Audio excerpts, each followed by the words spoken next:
get ready because everything is about to change. There's a new way of living life and doing business that will blow your mind. This is a podcast all about the timing of life and the timing of success. It's what we call the Right on Time life, and you are listening to the Right on Time podcast with Amber McHugh.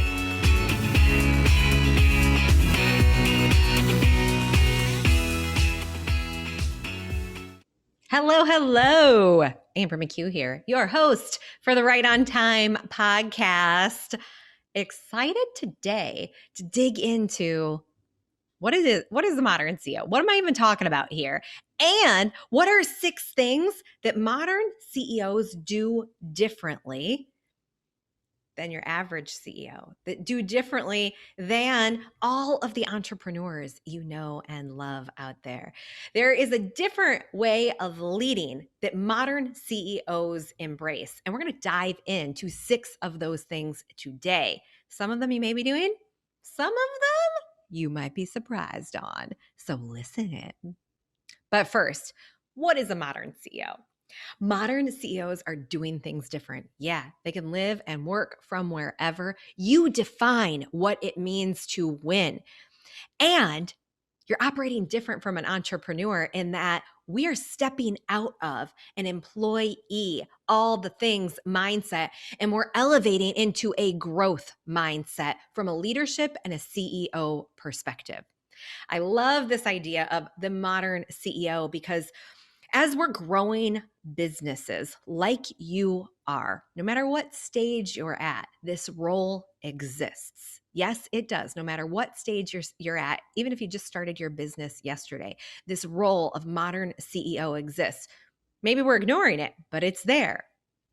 But it's different from entrepreneurship, and we stand out, and it's different from our employee mindset where we are cranking it out every day. We are working, we are making it happen. And yes, we might still be cranking it out and making it happen.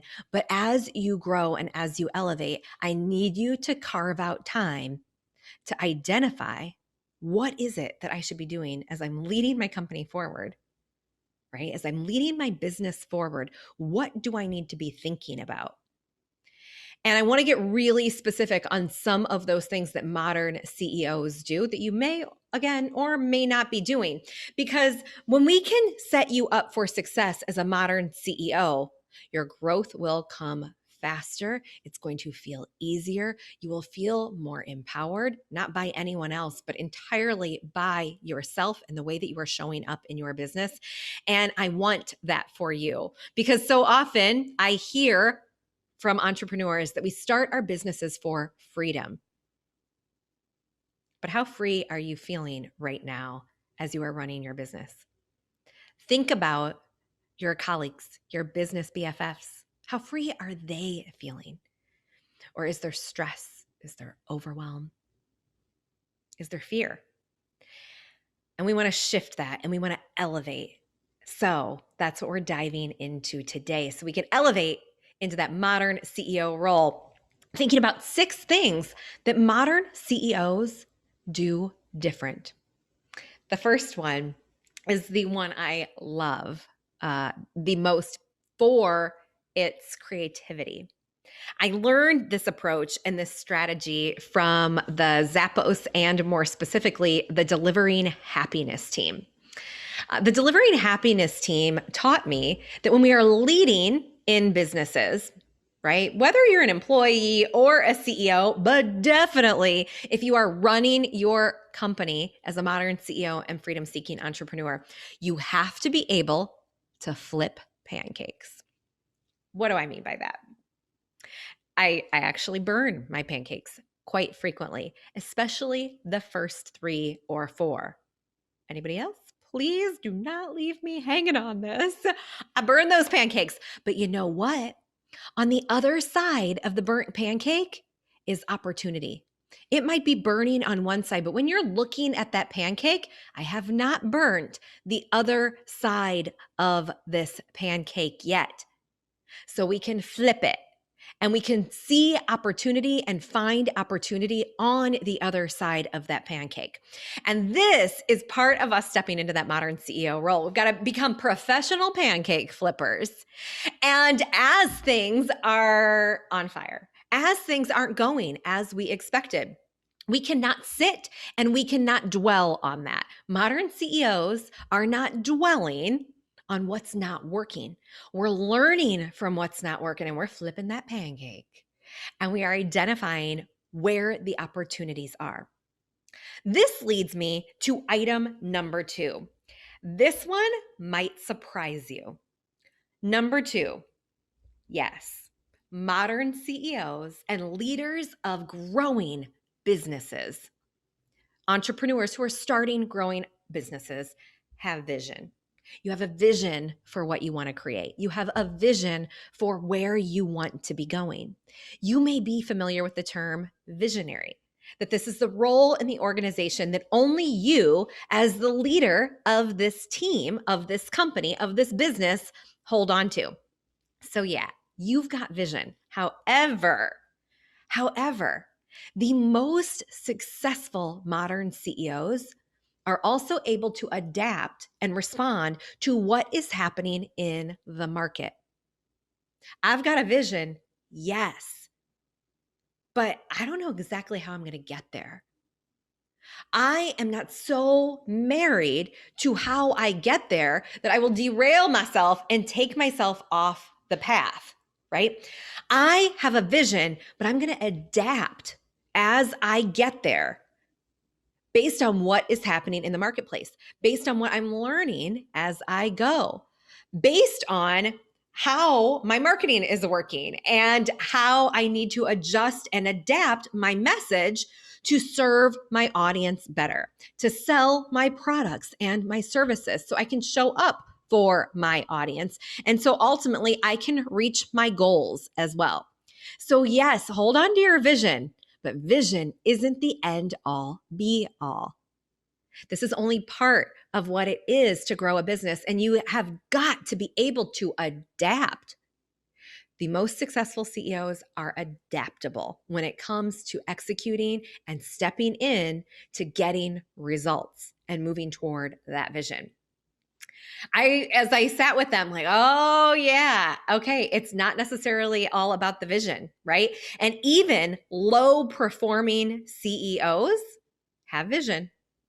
But if you can't adapt, you're not going to be able to get ahead. So that is number 2. Number 3. Modern CEOs understand digital marketing. Period. That's it. What's encompassed in digital marketing, right? Social media, email, placement, ads, right? Running online. We're basically so online right now.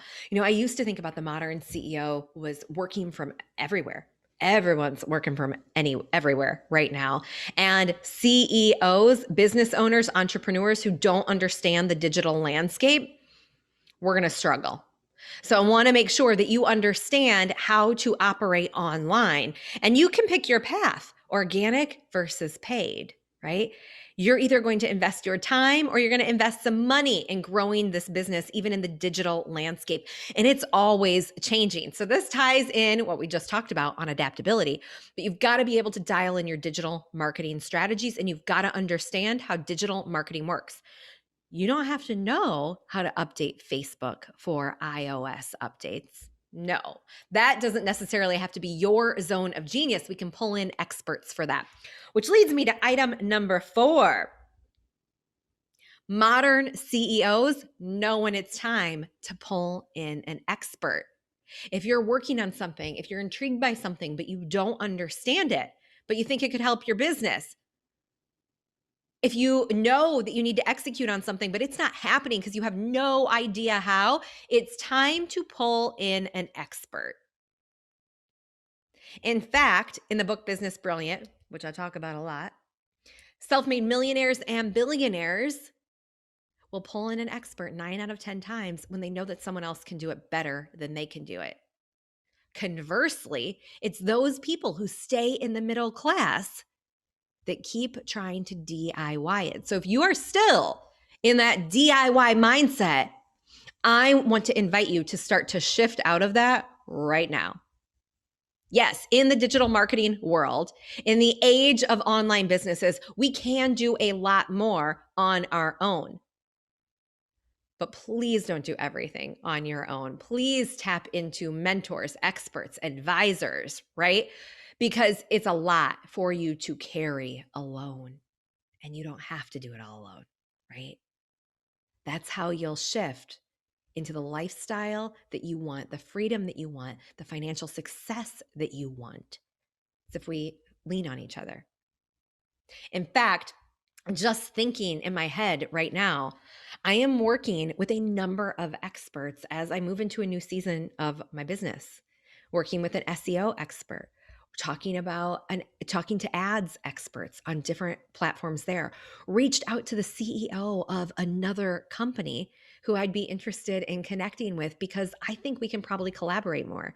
She has a tech-based platform, tech-based business, and mine is less of a tech-based business, right? It's more service-oriented in both businesses, actually. So I think we can help there. I'm working with a messaging expert. I'm working with a videographer. I'm tapping in. Could I DIY some of these things? Absolutely. Have I tried to DIY the video stuff before? You know it. But I mean, it is what it is. It's time to level up. Is it time for you to level up too? Let's do it together. Come on in. Come on in, because we're going to take responsibility for what we are doing and what we are creating as modern CEOs. And item number 5, you got to take responsibility for your numbers too. If you don't know your numbers, we're going to be in trouble as we are growing your business. What are your profit margins? Where do you want your profit margins to be? What's your revenue month to month? What's your revenue in different product lines if you have multiple product lines? We want to know that. What's your cost of delivering services? What's your conversion? What's your average lead volume? There are things that we want to dive into depending on your business and the marketing campaigns and the strategies that you are setting up and how you deliver your products and services. They're going to be different for each one of our businesses. What is not different is that we all, as entrepreneurs, business owners, and modern CEOs, we need to know those numbers inside and out. And if you are just starting out, please, I'm begging you, start collecting the data now. Start dumping all those numbers into a spreadsheet. I still have all of the numbers from my early years of doing business, all the way back to 2008, actually. 2008, all in a spreadsheet. And there's still, everything's all in a spreadsheet. There's less and less in the spreadsheet, and now more and more is in our systems. But I'm still going back to a spreadsheet to play with those numbers. As I do my business planning, I go back to those numbers and I dial things in like, all right, we need to change this. We need to update this. Numbers aren't going to look like that. Oh, numbers are better than I expected. Oh, this is really working. We need to keep doing more of that. So I'm constantly going back to my numbers. You need to know them. You need to know them. I was actually in a Clubhouse room. I haven't been on Clubhouse much lately, but I would just sit in those rooms and listen to people pitching. Barbara from the Shark Tank popped into one room and was listening to a pitch. And the advice from the investors in businesses, the first question they would ask was about numbers. If somebody didn't know their numbers, number one advice, first step, you got to know your numbers. Take it back. There's an old show. Was it The Profit? I think it was called The Profit. It was all about turning businesses around. What are they diving into? The numbers. Again, if this isn't your area of expertise, if this makes you uncomfortable, partner up with someone who loves to look at the numbers, who can explain things to you so you can start to understand the numbers as well. And don't worry, even Richard Branson is known to not love and understand the numbers. In fact, there's a story that one of his financial managers would give him this analogy to help him understand gross versus net. Gross is the big pie, right? If you were getting a paycheck from a company, that would be your salary. That would be the top line. Then all the benefits come out, all the taxes come out, and what's left over at the end of the day is the net. So to help Richard Branson remember this, his financial manager would say, everything in the pond is what we have. That's our gross.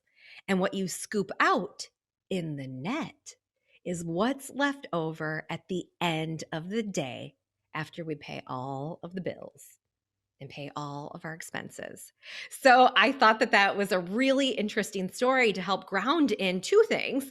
Number one, even Richard Branson, who's doing pretty well and has been pretty successful on Necker Island. I just read an article about him actually. He's been hanging out on Necker Island and he was sharing about some success strategies for staying healthy and well for the entirety of his life. And so that's one thing that it shows us, but it's also a really cool story on how we can start to get some hacks to better understand our numbers. I recently hosted a workshop about building your $1 million marketing plan with my clients, and it ended with the numbers, right? If we're going to build $1 million marketing plan, we're going to build a $100,000 marketing plan. If we're going to build a 10K a month marketing plan, we've got to understand what's going into this from a marketing perspective so we can see if we're getting our output from a revenue perspective and profitability. We don't want to forget about these things. So at the end of that, I popped up the spreadsheet and everybody's like, oh, I don't like spreadsheets. No. Because I always, how do you feel about money? How do you feel about spreadsheets? Check in as I go along. And at the end of it, like, this is my favorite spreadsheet ever. I finally like spreadsheets. So team up with someone who can help you understand things and be clear on things as you dive further and further into your numbers. And lastly, number 6, what I want you to know and embrace as you step further and further into this modern CEO role while we're on this journey together is so often we're looking at the parts of our business. I need to do marketing. I need to look at my numbers. I need to hire someone. I want you to start looking at your business as a whole. One thing impacts the other. And when we start to see how one thing impacts the other, we're going to be able to make decisions faster. We're going to be able to get results faster because we'll be making decisions faster and getting in action faster. And we're going to be able to operate in alignment with our values from end to end. Hey, girls. My girls just got home from school. I forgot it was an early release day. Oh, Harper? Yeah? Babe, what's your question? I'm recording a podcast right now. Is it urgent? Yes. Okay, what's the question?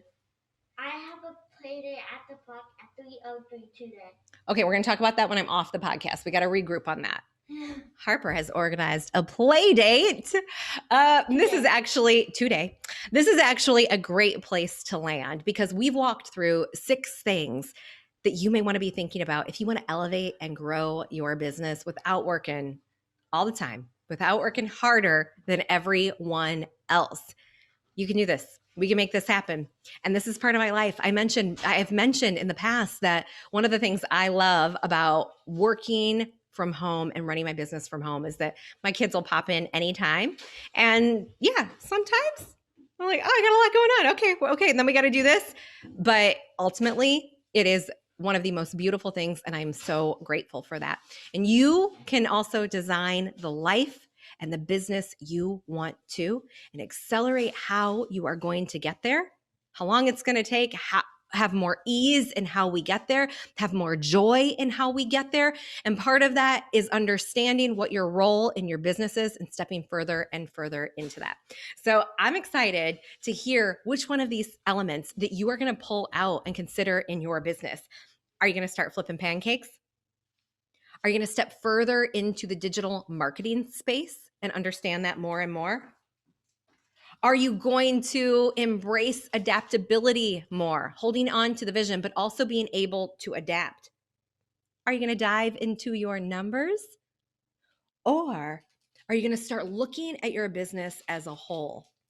And that can feel and seem overwhelming, but we're going to stay on this journey together.